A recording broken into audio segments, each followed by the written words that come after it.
Now we shall begin. You should answer the questions as you listen, because you will not hear the recording a second time. Listen carefully and answer questions 1 to 6. Hello, thank you for calling Iris Rentals. How can I help you? Yes, hello there. I'm ringing just to make inquiries about renting a new property, and I came across a listing on your website that I'm interested in. Oh, yes. I'd like to find out a few more details if I may. Yes, of course. Can I take your name? It's Mary Collins. OK, Mary. I'm just searching our system for the property details. Is there any information in particular that you were wanting? Does the house have a gym? No, the house doesn't have a gym. However, the house has a large swimming pool, which will be great for exercise and really refreshing during the summer. Oh, wow. That sounds lovely. What is the general layout of the house? This house is rather unusual, as the living room is located upstairs with the bedrooms, and downstairs at the ground floor is the dining room, which has a lovely view out over the swimming pool. Does the house come with a car parking space on the street? Oh, there's no need for that. The house comes with a big garage where you can park your cars, and there's also a lot of room for storage. It's attached to the house through a door in the kitchen. Oh, that's perfect. It'll make it far easier to carry my food shopping into the house. Oh yes, absolutely. You actually don't even need to take your car to do the shopping, as the local supermarket is just down the street. You can walk the distance easily. Really? How convenient. Is there anywhere near to the house where I can take my children to play? Unfortunately, there aren't any playgrounds nearby, but there is a park near the supermarket that would be great for taking your children for a walk. It would also be a great place for you to meet your neighbours. Yes, that's true. I love taking long walks in the park. I'm sure there will be a playground at the local school anyway. Yes, absolutely. The community has its own primary school, and there is a secondary school in the neighbouring community, so there are plenty of resources nearby for your children's education. Before you hear the rest of the conversation, you have some time to look at questions 7 to 10.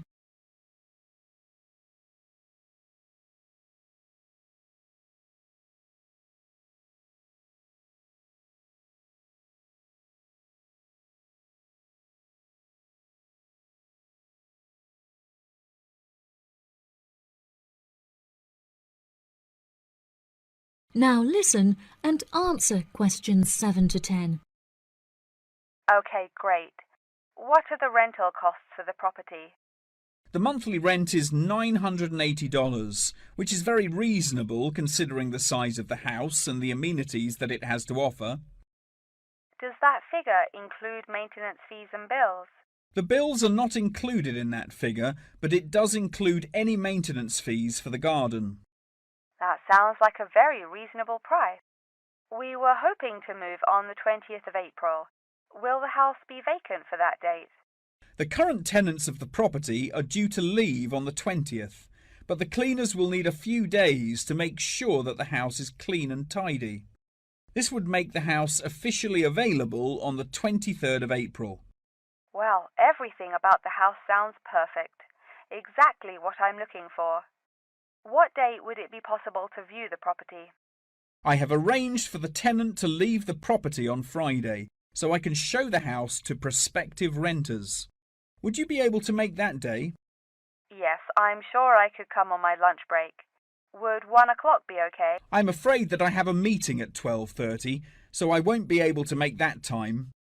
I have available appointments at 10:15 and 3. Okay. In that case, can we schedule the appointment for 10:15? No problem. I'll book it into my schedule. If you wouldn't mind arriving 5 minutes early, that would be great, just so we can get started on time. Sure. What is the address? The postcode is GA5 8ER, and the house is number 8 on Spring Street. It's the second right off of Bath Street. Okay, that's great. Do you have any more questions? Nope. Thank you for your help. No problem. See you on Friday. Bye. That is the end of part 1. You now have 1 minute to check your answers to part 1.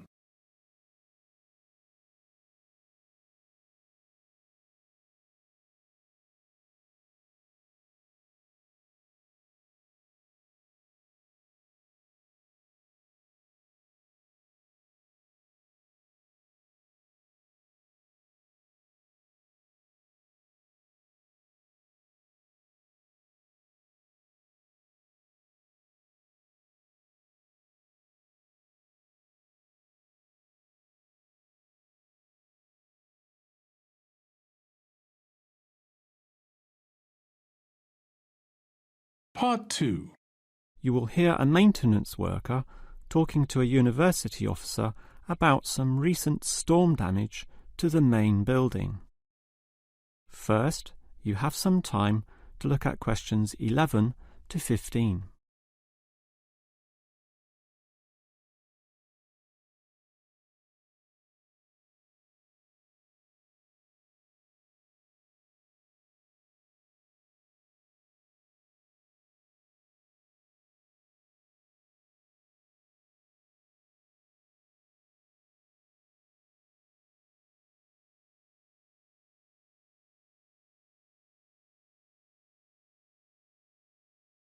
Now listen carefully and answer questions 11 to 15.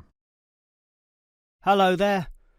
I was asked to tell you about the extent of the damage to the main building caused by the recent storm. Oh, that's right. I take it that most of the damage is just to the main building? It is indeed, since the building is so old. However, luckily the damage is minor and all of it can be fixed in 1 day, given that we have 5 people in our team. What will you be doing first? I understand you start at 8 in the morning. That's right. And we were going to remove the fallen tree, but we've been told there are exams that morning, and I'm sure the sound of those saws and other heavy equipment will disturb all the students.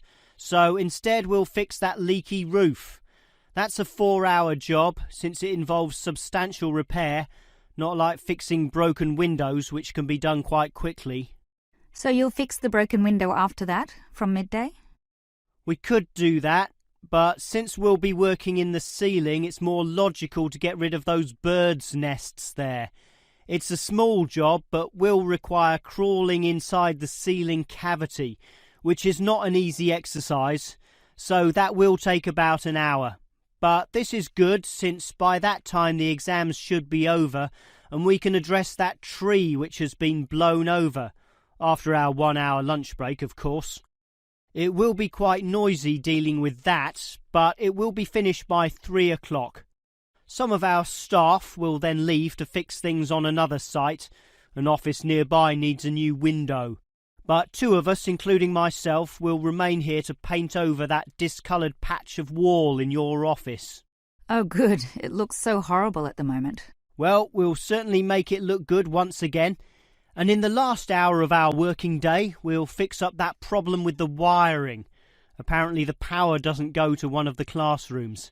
Probably some water has gotten into the fuse box, so we'll just change a few wires and clean up the moisture, and it should be fine. Before you hear the rest of the talk, you have some time to look at questions 16 to 20.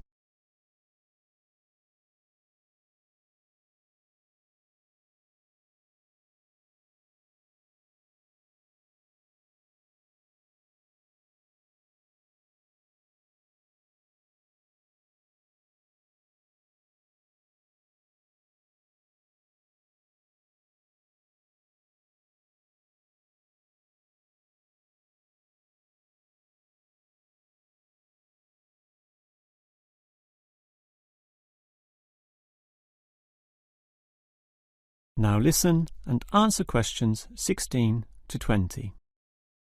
I certainly appreciate all the effort you and your team are taking to fix things here, but I do have one request. And what is that?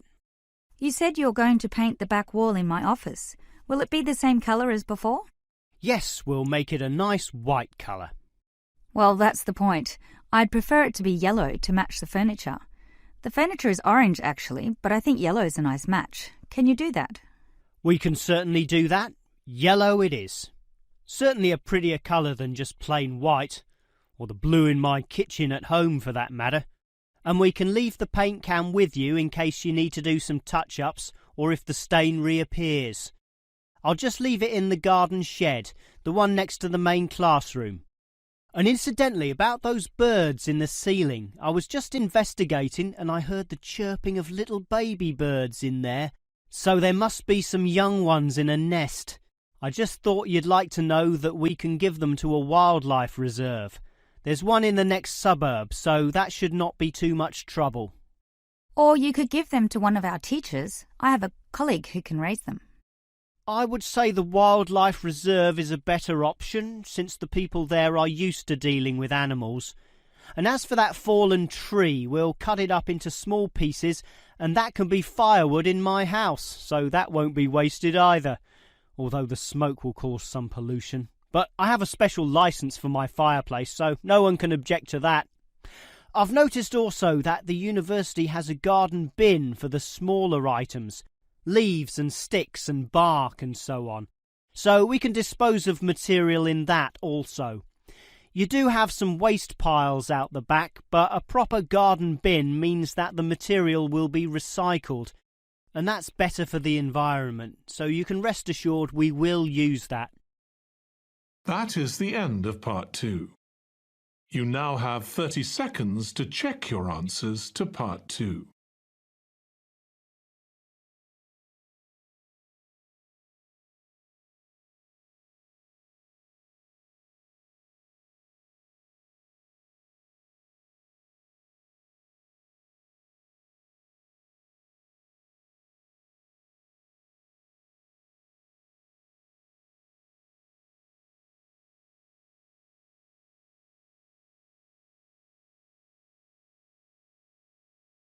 Part 3.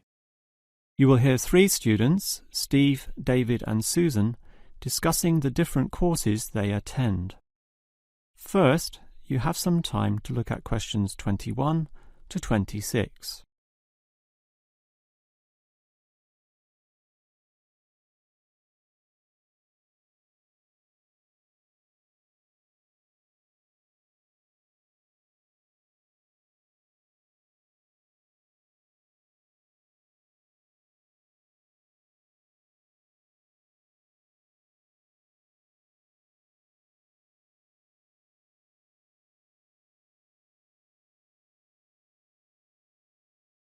Now listen carefully and answer questions 21 to 26. Well, gentlemen, we've almost finished our second semester at this university. What do you think of all the courses we attend? On the whole, I'd say they're quite good, apart from social history, which I find to be a little too inexact. Yes, the lecturer's style is also very, very dull. I certainly agree with you there, although I would say that the textbook is more interesting. Welfare State. The subtitle says, An Examination of Social Development in the 20th Century. Yes, Welfare State is a good book, but look how many pages it has. 458. I agree. It's just too long to be easily read. Far too long, although it's certainly well written in parts. Yes, and if you compare it to the textbook for cultural studies, what's it called? Inner Views, I think. No, that's the book for media studies, and we finished that subject last semester. The book you're thinking of is In Perspective. Oh, sorry, you're right. In Perspective. And the subtitle says, A Comparison of Social Groups. Somewhat interesting, wouldn't you say? Well, mildly so, as is the subject, dealing as it does with such a wide variety of issues. But the book itself certainly oversimplifies a very complex subject. I agree. I also got annoyed at its constant oversimplification. Life is more complicated than what it suggests. Yes, but what you call oversimplifying may well be considered clarifying. Look at this other textbook, Government in Action. Some may say that it also oversimplifies, but it must do so in order to present a coherent picture of an equally complex subject. Government in Action? Which subject? It's the textbook for political theory. Oh, I hate politics. That's why I don't like the active leadership subject either. And most of the stuff in that political theory textbook is based on the American system. You see, it's written by Americans, so it's not even relevant to us here. I'd agree with you there. It's not relevant to us at all, since our government uses the Westminster system. Yes, I suppose that is a problem. Before you hear the rest of the conversation, you have some time to look at questions 27 to 30.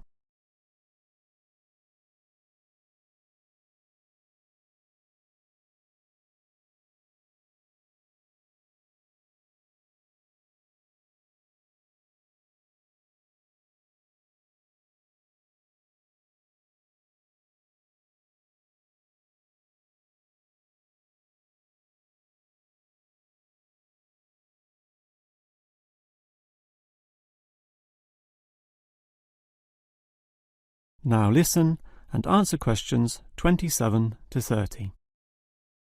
Well, it seems we all have certain criticisms about the textbooks we're using, but at the same time we all like some elements, at least, of the subjects we're studying. What's your favourite subject, David? I'm not sure. I like political theory, but... Cultural studies is by far the best, even better than political theory, which I also like, but just not as much. Why do you say that, Steve? I was thinking perhaps social history is worth considering as best. Social history is good, but I made my choice because the subject is relevant to this modern society. But so is social history, and I like the historical element, which the other subjects lack.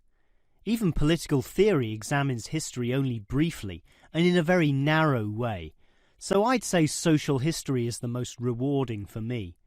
What about you, Susan? I think social history is certainly very good, but political theory is, in fact, the best, since basically every human system boils down to politics. So, despite a certain irrelevancy in the details, the basic message remains as relevant as ever. Oh, Susan, you can't be serious. Let's ask Olive again. She's over there. Olive! Which subject do you think is the best? Ah, a difficult question. I'm very interested in culture, so cultural studies is certainly my cup of tea. But I'm politically active also, and hope to pursue this as a career. So political theory would be the one I'd pick. I don't believe it. Even with that irrelevant textbook? Don't listen to him, Olive. You have a right to your own opinion. That is the end of part 3.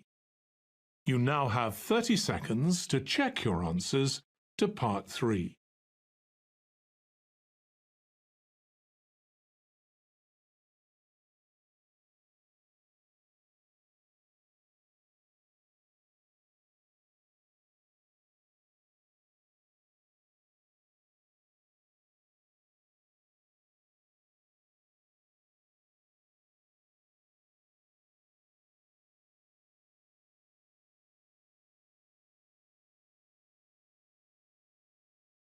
Part 4.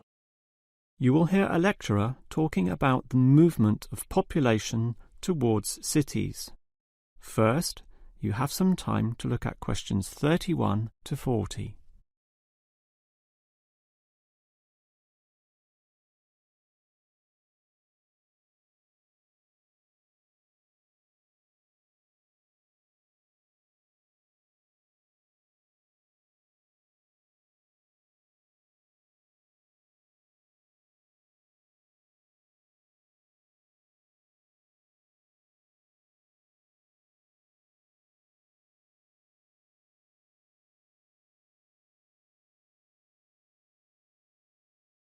If you consider the farms of old, the type your father or grandfather grew up on, they were small and labour-intensive, requiring lots of workers. In addition, they often had a diversity of products, be that animal or vegetable, say cows and sheep, or oranges and lemons, with some peaches and a few chickens on the side for the production of eggs. The many workers involved raised their families who needed products and support services, such as medical clinics and schools, so the small country towns had mercantile activity, storefronts and community participation with all ages present and a distinct town culture. and how it has changed. Travel to any small country town in virtually any developed country, and you will often see that these places are now somewhat forlorn and deserted, lacking life and vigour. Many of the residents have long since moved towards the big cities, so the country areas have become depopulated and their downtowns empty. This phenomenon is so predictable and widespread that it even has a name, rural flight or rural exodus, and it has produced some fairly predictable problems. As for the causes of rural exodus, the most obvious is the industrialisation of agriculture. This comes in two aspects, one of them being monocultural farming practices. What this means is that it is now more efficient to have one product and focus on its needs almost exclusively. So, for example, animal husbandry will usually involve a single type of animal, say pigs, but with huge factory farming techniques, or, in other words, the second aspect, economies of scale. This means instead of 200 pigs, there'll be 2,000, tightly fitted into small pens or cages with high-density waste disposal and automatic feeding systems. Yet, despite this huge size, it can all be controlled by just a dozen farm workers pushing the right button.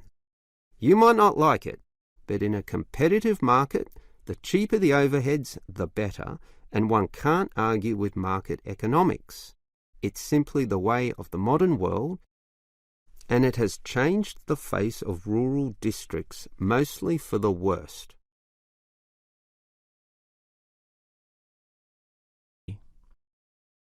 We can talk at length about the problem of rural exodus, but what about solutions? Well, there is certainly some cause for hope, since many are now feeling the negatives of increasing urbanisation, negatives which the countryside generally does not have. Thus, tourism, for example, is certainly one avenue of revenue and revitalisation. The most important consideration here is that the local residents themselves participate in developing such initiatives and deciding what happens, since outsiders, be they state government or city-based planners, do not fully understand the local settings, the possibilities which may be on offer, or the town culture, since even small rural areas can be highly distinctive from neighbouring ones. For example, the Daylesford area has developed a tourist industry based on the natural springs there, putting forward the angle that this water is relaxing and revitalising for the health. There has been the development of spas, saunas and small-scale accommodation within its picturesque hillsides. And another solution is to utilise the predominant local product. This takes advantage of the fact that many city people are developing a dislike for factory-produced and packaged foodstuffs. They are becoming interested in products that can be sold directly to them at a cheaper price, while preserving all the freshness from the tree or animal. It is important here that the country area is not only characterised by a specific product, but markets this idea well. For example, many areas of country Victoria have developed widespread grape growing and winemaking facilities and encourage wine tasting tourism, now a thriving industry with an international patronage. Similarly, Harcourt is famous for apples, Shepparton for mature cheeses, and Mildura for its citrus products. Such strategies, done well, give hope that rural areas can revitalise somewhat and once again be lively and interesting places to live in. That is the end of part 4.